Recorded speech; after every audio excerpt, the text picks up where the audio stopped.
Hello everyone, Jabman025 here. Today I'm going to be taking a look at one of my older master grades, the MSN-04 Sazabi. And as I'm sure many of you know, Sazabi comes from the movie Char's Counterattack, and is the last known suit of Char.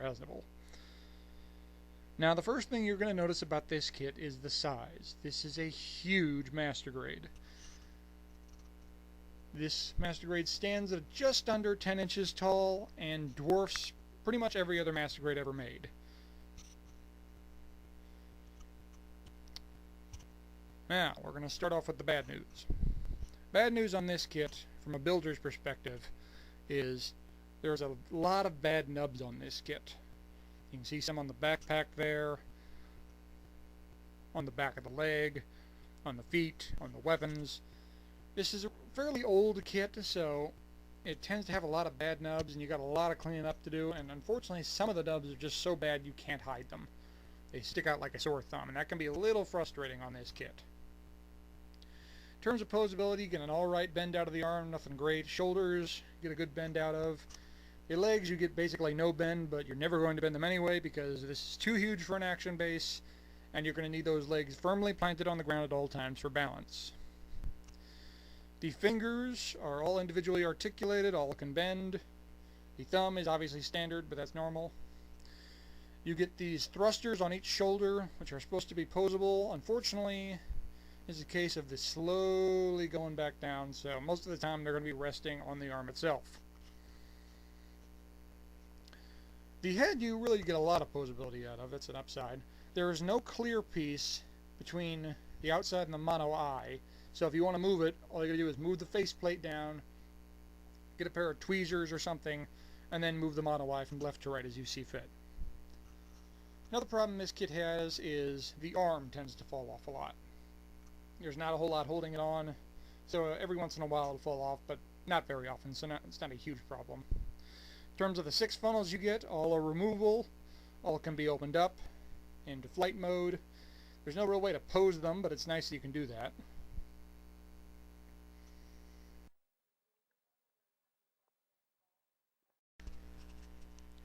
Now, as for accessories.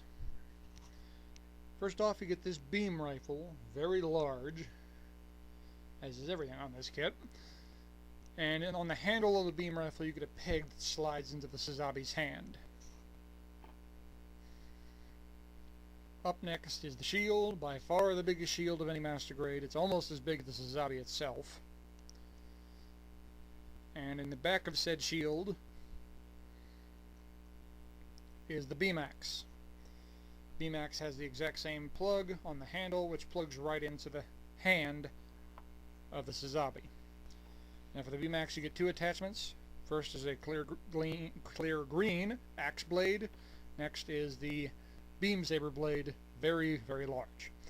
You also get 2 standard beam saber blades, as so. Clear green as well. And the handles for those 2 are stored in the wrist of the Sazabi itself. They just slide right out, no problems there. Now those pegs I was talking about earlier are very well done because once you plug them into the Sazabi's hand, it has no problem hanging on to them. The arm is plenty strong enough and plenty posable enough, you can get lots of posability out of them. So in terms of holding onto the weapons, no problems here. In terms of the shield, you get this plug-in on the shield which plugs right into the Sazabi's left arm. The problem is the shield is so heavy the arm can't support it. So you're not going to be able to lift the shield up. What you can do, because the plug is on a pivot, is swing the shield around pretty much 360. The shoulder gets in the way a little bit, but at least you can get some posability out of the shield. In terms of decals, you get some very important ones. You get this pilot decal here. You get a choice of Char or Casavel Vine Daikun right here on the head. I chose Casavel just to be a little different.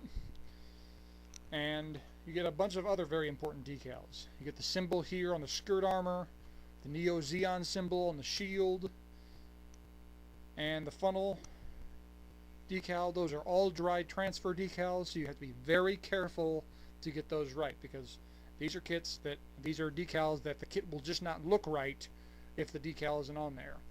And you get no sticker backup. So if you screwed up, you're in trouble. In terms of stickers, there are few, not many, but the dry transfer are very important on this kit. For my final thoughts on this kit, this is a very, very expensive kit. This will cost you in the neighborhood of around $70, $80. If you can find one cheaper than $60, you've got a heck of a deal. And this is pretty much a collector's MG. I'm giving this a thumbs up, but I'm going to say if you're a casual Master Grade builder, you're going to be disappointed on how much money you spend for the quality you get on this kit. It's a good kit, but it's not worth $70, $80. Look for a bargain if you can find one.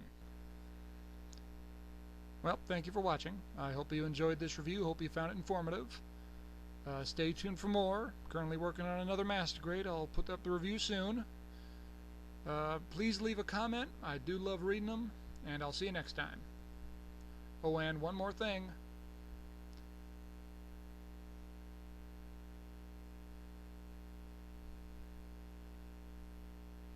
Dude, seriously, what are you looking at? Man, you're just a Sazabi wannabe.